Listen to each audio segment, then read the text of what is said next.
Que Dios les bendiga, mis queridos amigos y hermanos. Seguimos instruyéndonos en la palabra del Señor. Sí. Y es que la vida del cristiano es así. La vida del cristiano es continuo crecimiento. Y por supuesto, nuestro crecimiento es cada vez más basado sobre la palabra del Señor y dirigido hacia que en nosotros se restaure la imagen del Señor Jesucristo. Oremos para nuestra reflexión de hoy. Bondadoso Padre que estás en el cielo, ay Señor, estamos tan agradecidos porque cada día que nos mantienes la vida, nos lo das como una oportunidad para crecer, una oportunidad para adquirir más sabiduría de ese ejemplo maravilloso que nos dejaste en el Señor Jesucristo y en tu palabra bendita. Al estudiar hoy, por favor, danos tu Espíritu. En el nombre de Jesús lo rogamos. Amén. Como hemos comentado en ocasiones anteriores, los contemporáneos de Jesús tenían ideas equivocadas acerca del reino que Jesús había venido para establecer.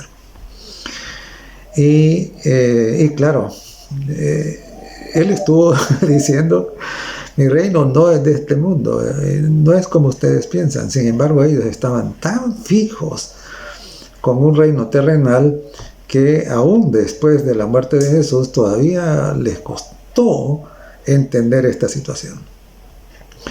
Pero lo cierto es que el Señor Jesucristo, desde el inicio de su ministerio, entonces Él, en ese maravilloso sermón que conocemos como Sermón del Monte, que es ese discurso maestro de Jesucristo, Él fue muy claro, ¿no? Y estableció precisamente los principios y aclaró las cosas de qué se trataba su reino.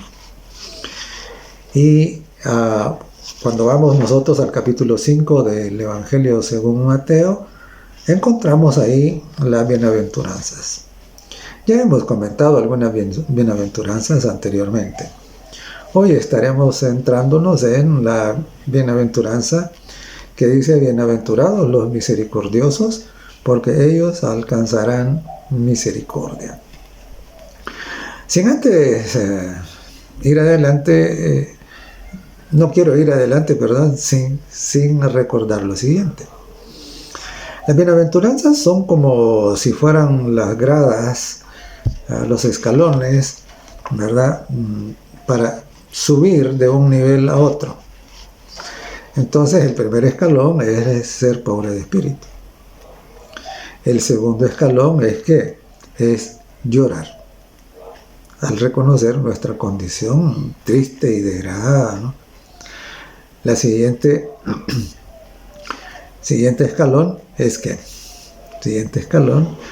es la mansedumbre, ser manso.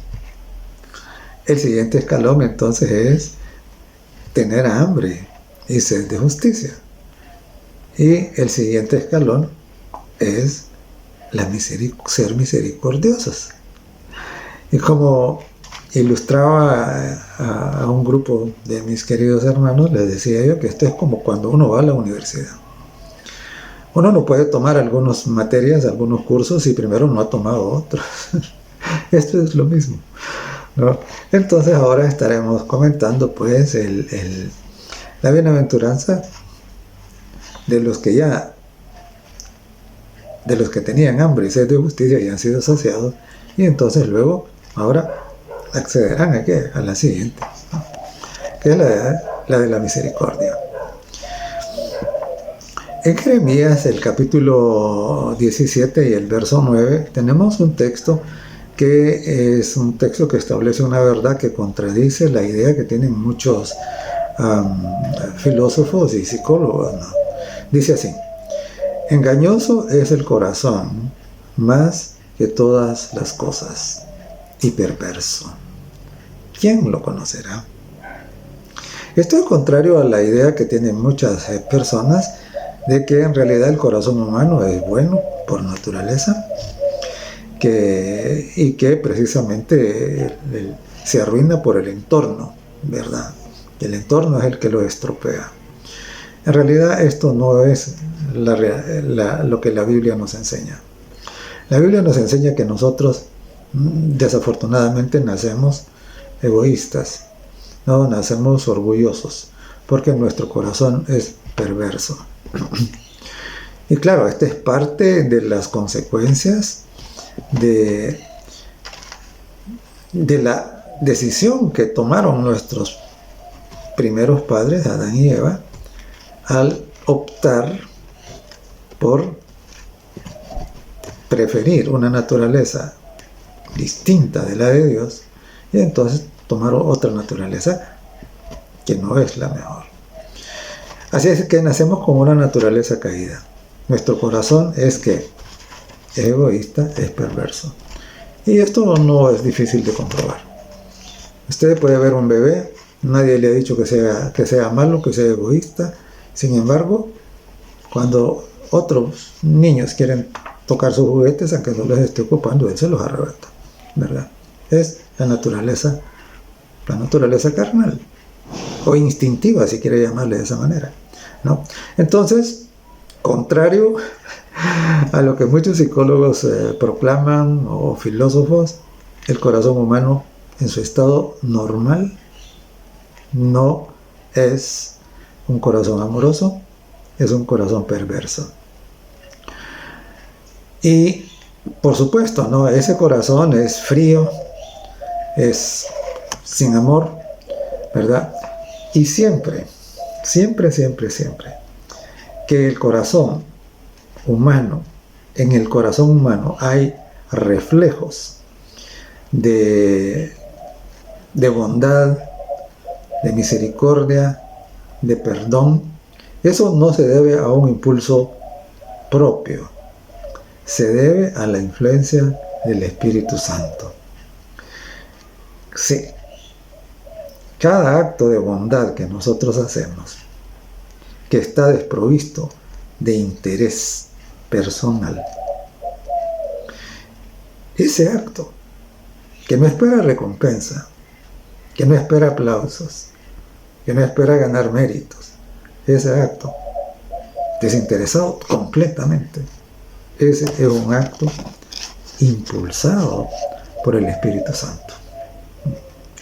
Y esto, claro, esto es una buena noticia. ¿Por qué? Porque quiere decir que nuestro corazón, entonces, si tenemos esos impulsos, es que nuestro corazón no está endurecido completamente.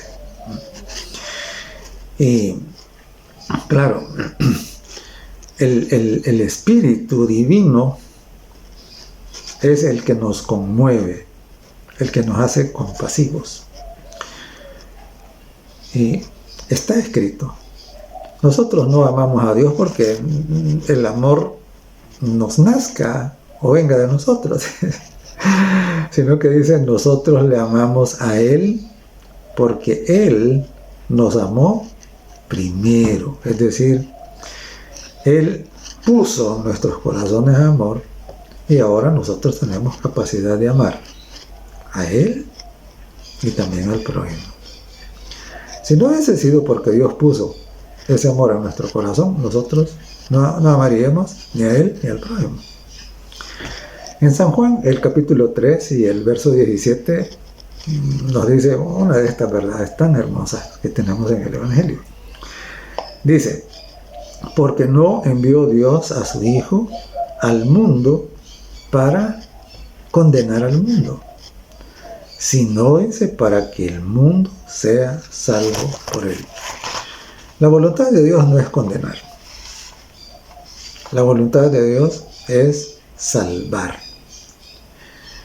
Y claro, Dios mismo es la fuente de toda misericordia. Es más, Dios mismo se llama a Él misericordioso y piadoso, dice, tardo para la ira, dice, grande en misericordia. Y este Dios maravilloso no es vengativo. Él no quiere castigar. Él lo que quiere es redimir y está ansioso de aliviar los pesares del hombre y de sanar las heridas con su bálsamo. Entonces, esto difiere un montón de esos dioses de concepción humana que los paganos se inventaron, que eran dioses iracundos, dioses malvados, dioses coléricos a los cuales había que aplacar, incluso con sacrificios humanos. Ese no es el Dios de la Biblia. Esas ideas son precisamente corrupciones de la verdad. Nunca olvides el pasaje. Dios no envió a su Hijo para condenar al mundo, sino para que el mundo sea salvo por él. Así es de que, claro, si al final el mundo no se salva, no es porque Dios no lo haya querido salvar. No. De paso, lo que pasa es que Dios respeta las elecciones que cada uno hace. Y entonces, claro, si alguien decide que no se quiere salvar, Dios lo dejará que se pierda. Porque Dios respeta. Porque el amor no puede existir sin respeto, ¿no? El amor debe ser libre, ¿no? Libre para escoger, libre para elegir. Entonces, de nuevo, nuestro corazón, de manera natural, no es muy bueno que digamos, ¿verdad? Pero cuando experimentamos ese acontecimiento sobrenatural que se llama nuevo nacimiento, le damos un espacio en nuestro corazón al Espíritu Santo, entonces somos transformados, ¿no? Y entonces hay lugar para que en nosotros se manifieste el amor divino. En la epístola de Pablo a los Gálatas, en el capítulo 5 y en el verso 22, Pablo, inspirado por el Espíritu Santo, lo dice así. Dice: mas el fruto del Espíritu es amor. Y luego dijo: gozo, paz, paciencia, bondad, benignidad, fe, templanza. Pero lo primero, ¿no? El fruto del Espíritu, dice, es amor. Entonces, claro, nosotros no podemos amar como Dios ama sin el Espíritu Santo. El amor ágape, el amor absolutamente desinteresado y dispuesto al sacrificio por el bienestar de los demás o por la gloria de este Dios tan maravilloso, ese amor es un milagro. Es un milagro que Dios hace y lo hace en nuestro corazón. Los misericordiosos son participantes de la naturaleza divina. Nacemos con la naturaleza caída de Adán, pero a medida que permitimos que el Espíritu Santo vaya haciendo este milagro en nuestra mente y en nuestro corazón, en nosotros se va imprimiendo la naturaleza divina. Y claro, en los misericordiosos se expresa el amor compasivo de Dios. Todos aquellos cuyos corazones estén en armonía con el corazón de amor infinito podrán salvar y no condenar. Cristo en el alma es una fuente que jamás se agota. Donde Cristo mora, sobreabundan las obras de bien. Claro, los misericordiosos entonces, ¿quiénes son? Son aquellos que manifiestan compasión para con los pobres, los dolientes y los oprimidos. Esos son los misericordiosos. Y claro, en la Biblia tenemos dos ejemplos, ¿no? Y es bien bonito cuando vemos que para cada bienaventuranza nosotros tenemos un ejemplo. ¿Sí? Por ejemplo, para la bienaventuranza de los pobres de espíritu tenemos el ejemplo del publicano, de aquel que ni se atrevía a levantar su mirada y solo estaba de rodillas golpeándose el pecho y decía: sé propicio a mi pecador, Señor. Ese es el ejemplo. ¿Ah? Y luego el ejemplo de los que lloran es Pedro, que dice que después que el gallo cantó, recordó la advertencia que Jesús había hecho y entonces corrió y lloró amargamente por el dolor que le causaba saber que había traicionado a su divino maestro. Y entonces, ahora, pero ¿quiénes son el ejemplo de los misericordiosos? Por lo menos tenemos dos. Uno es el patriarca Job. Y voy a leer para ustedes lo que dice el libro de Job en el capítulo 29, los versos 12 al 16, en el cual Job se describe cuál era su manera de ser para con el prójimo. Oiga lo que dice. Dice: yo libraba al pobre que clamaba, y al huérfano que carecía de ayudador. La bendición del que se iba a perder venía sobre mí, y al corazón de la viuda yo daba alegría. Me vestía de justicia, y ella me cubría. Como manto y diadema era mi rectitud. Y mire qué hermoso.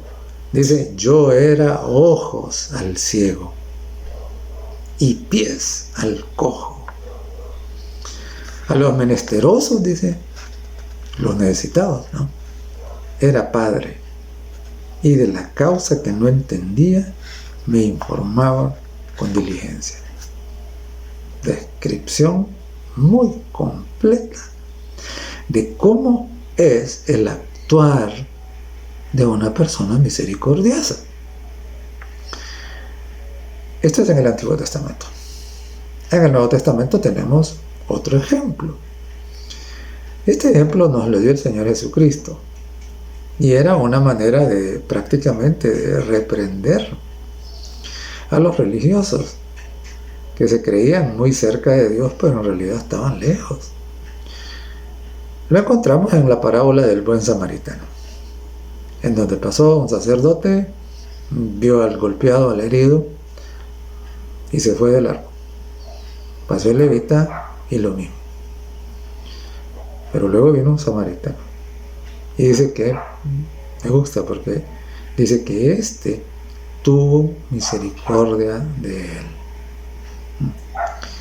Vendó las heridas de aquel desconocido, le puso aceite, dice.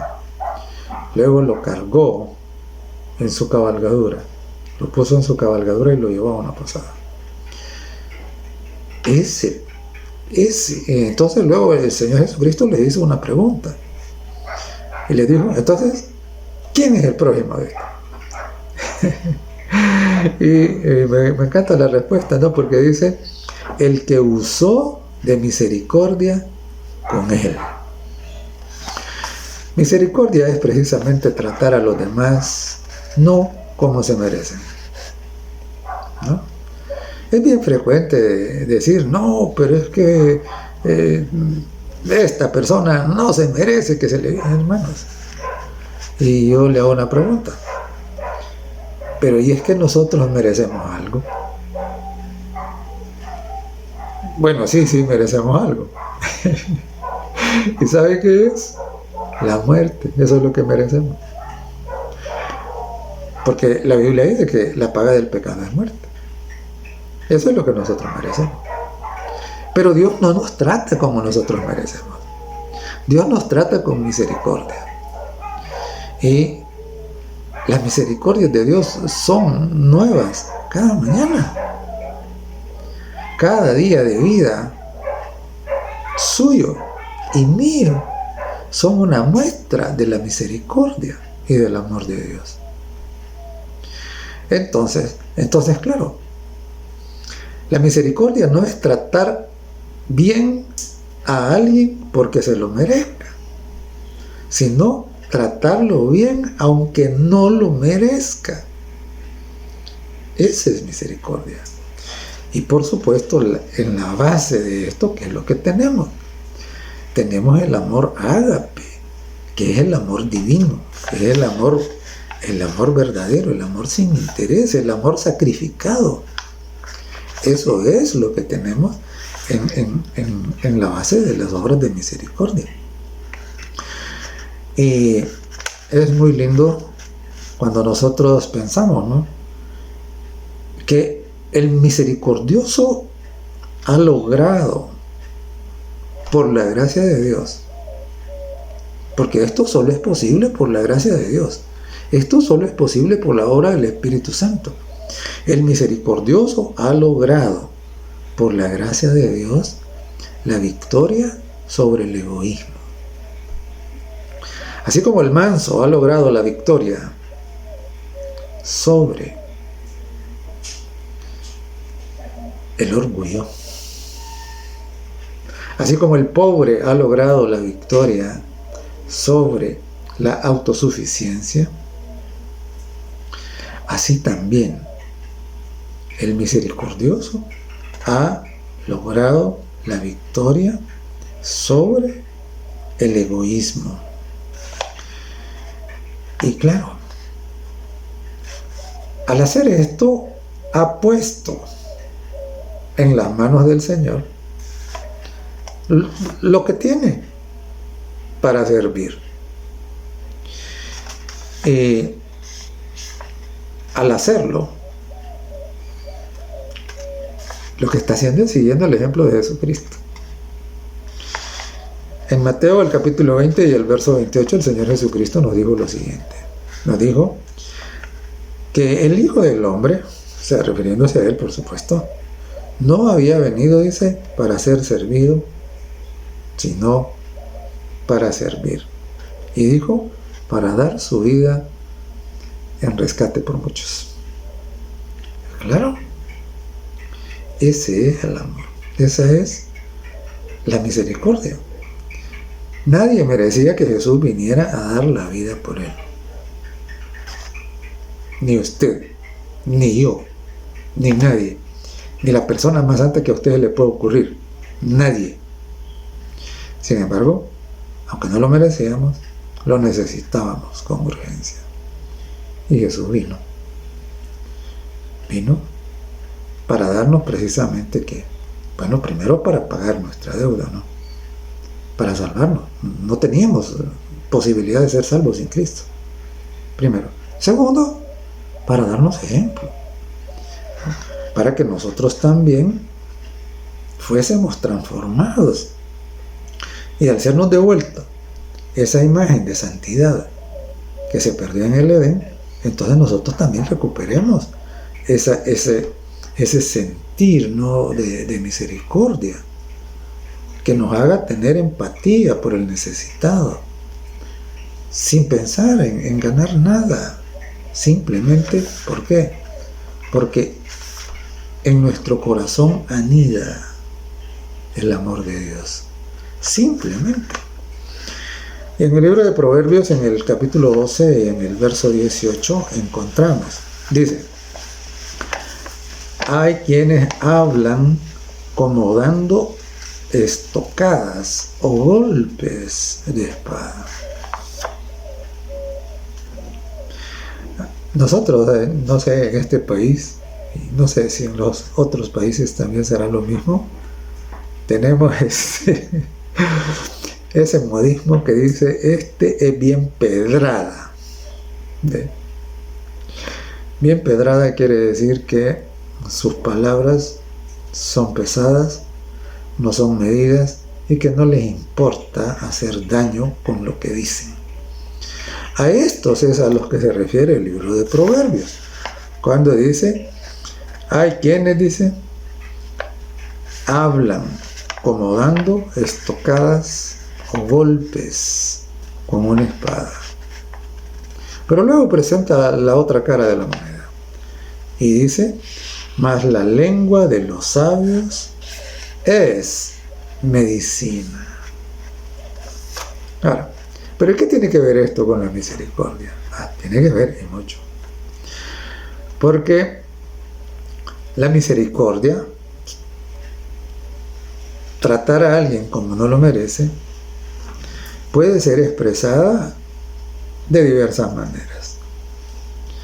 Entonces, una es, como dice Job dice que asistía al huérfano, que asistía a la viuda, que asistía al ciego, que asistía al que tenía minusvalías. Claro, en casi todos los casos está hablando de qué. Está hablando de una asistencia que hasta cierto punto es una asistencia material, digamos, ¿no? Física. Pero ocurre de que hay mucha gente que no es que le falte comida, que no es que no tenga ropa, no, pero tienen otras necesidades que no son tangibles.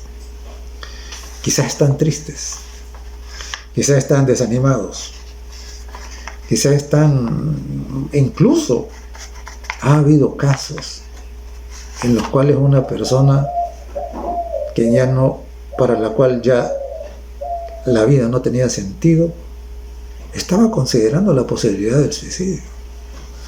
Y entonces, claro, fíjense que las palabras de bondad, las miradas de simpatía,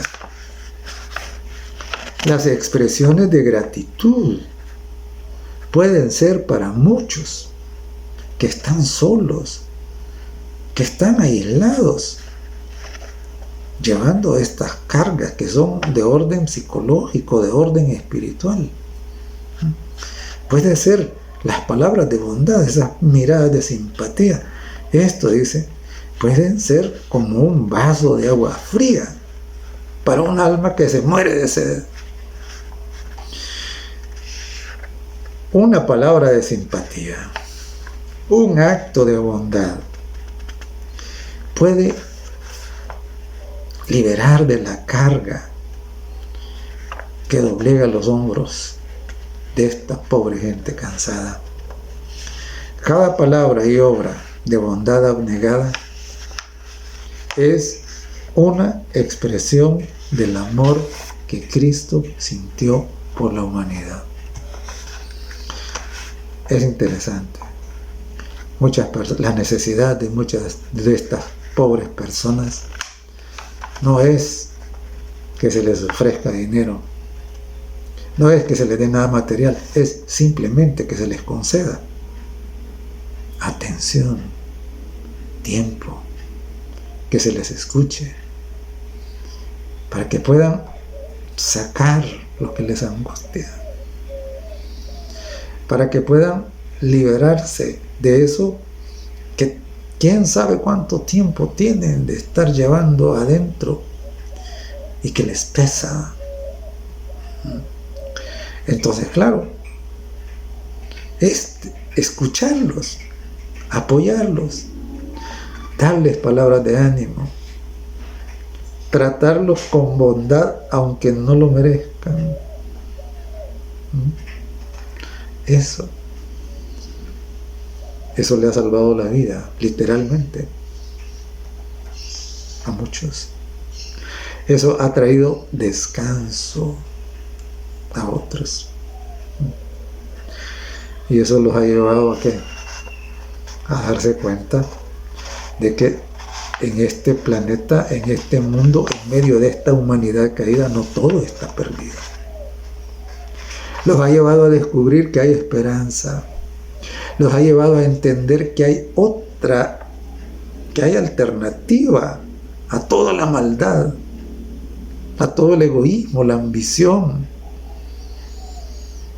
el interés egoísta y orgulloso que reina en el mundo. Entonces, claro, y sí, todo acto de bondad es precisamente la expresión del amor que Cristo sintió por la humanidad caída. Proverbios capítulo 11 y el verso 25. Dice así. Dice, el alma generosa será prosperada. Y el que saciare, él también será saciado. El Señor Jesucristo dijo en la bienaventuranza, ¿no? Allá en Mateo 5, bienaventurados los misericordiosos, dijo, porque ellos alcanzarán misericordia. Y en Proverbios el capítulo 11 y el verso 27 dice de esta manera: el que procura el bien será bien visto, dice. Mas el que busca el mal, éste le vendrá. Entonces, cada acto de misericordia, de alguna manera, o sea, no quedará sin recompensa. La Biblia dice, ¿no? Dice, el que procura el bien, dice, será bien visto. El que sacia a otros, él también, dice, será saciado. Y es que nosotros no debemos olvidar nunca la ley de la siembra y la cosecha. En Gálatas capítulo 6 y el verso 7 dice, miren, ustedes no deben engañarse, dice. Lo que el hombre siembra, eso es lo que va a cosechar. Ahora solo pensemos un momento. Pensemos un momento. Miren, ¿cómo sería la humanidad si todos decidiéramos abrir nuestro corazón a la influencia santa del Espíritu Santo? De tal manera que todos nuestros actos estuvieran enmarcados en la misericordia. ¿Cómo sería? ¿Acaso no sería maravilloso que ya no haya espíritu vengativo, que ya no haya espíritu de violencia, espíritu de codicia, sino lo contrario? ¿Acaso no tendríamos la paz?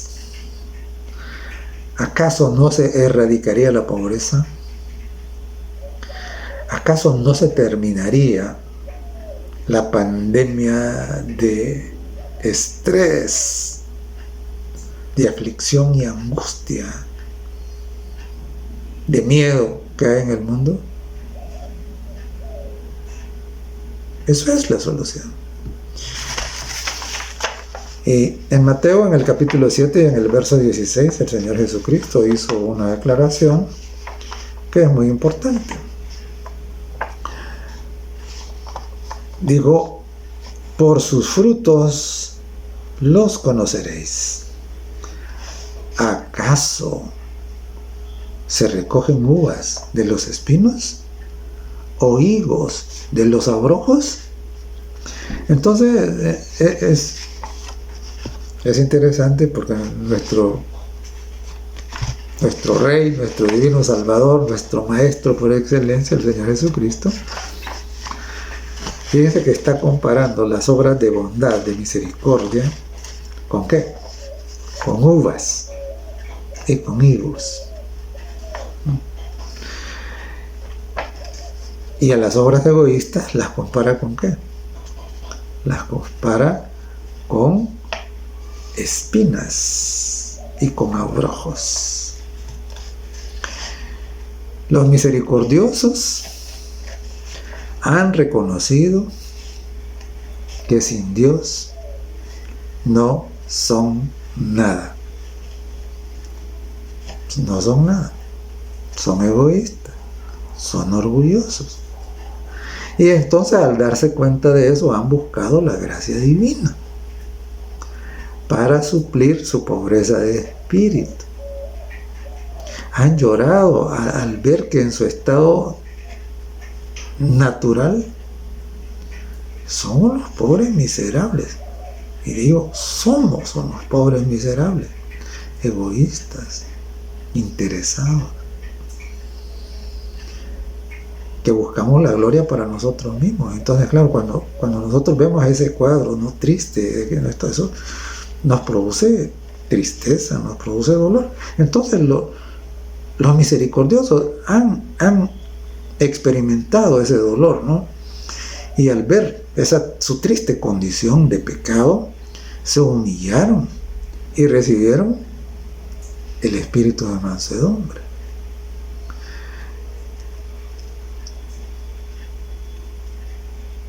Y una vez que recibieron el espíritu de mansedumbre, anhelaron la santidad. Eso es el hambre y sed de justicia. Y como el Señor prometió que el que anhela la santidad será saciado, que se la va a dar, entonces se comienzan a ver en su vida que las obras de misericordia, que no son sino los frutos que identifican que una persona es verdaderamente un seguidor de Jesucristo. Él dijo, por su fruto los conoceréis, ¿verdad? Entonces, las obras de misericordia, los actos misericordiosos, los actos de bondad, las palabras de aliento, esos brotan de manera natural en todas aquellas personas que han experimentado el nuevo nacimiento, en todos aquellos que han permitido, que han caído a los pies de Jesús y han dicho, Señor, sí, aquí estoy, no sirvo, no puedo, pero yo quiero ser distinto, hazme diferente. Y entonces esa oración complace al Señor, porque le da la oportunidad que Él anhela. Y claro, ahora en la persona que ha pasado por eso, entonces Dios hace el milagro de cambiar su pensamiento, su mente, su corazón. Y entonces, cuando ese milagro ha ocurrido, los actos de bondad, las obras de misericordia, comienzan a brotar como las uvas brotan de la vid y los higos de la higuera, de manera natural. Y claro, cuando eso ocurre, la persona que antes era rebelde, orgullosa, egoísta, mal hablada, ahora es distinta. Ahora es como, ahora es humilde, ahora es obediente y ahora es misericordiosa. ¡Qué lindo!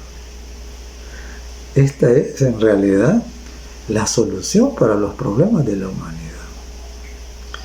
Como ya ustedes me habrán oído decir, pero no voy a cesar de repetirlo, la solución a los problemas de la humanidad no son los acuerdos internacionales, no es la filosofía, no es la ciencia humana,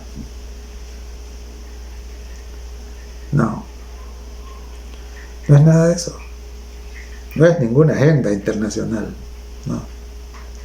La solución a los problemas de la humanidad radica, está enraizada ¿en qué? En el Evangelio de Jesucristo. Eso es. Ya estamos cansados. Cuando usted revisa la historia de los diferentes países, entonces encontramos que a los señores feudales. Esos dejaron el espacio para los monarcas. Los monarcas, ¿para quiénes? Para los dictadores. Y así por el estilo, ¿no? Y siempre, siempre, siempre que siguió la muerte, la injusticia, la destrucción, la masacre, el genocidio. Nada ha sido solucionado por las propuestas humanas. Nada. Y claro, es increíble, ¿no? Recientemente escuchaba de las altas tasas de suicidio juvenil.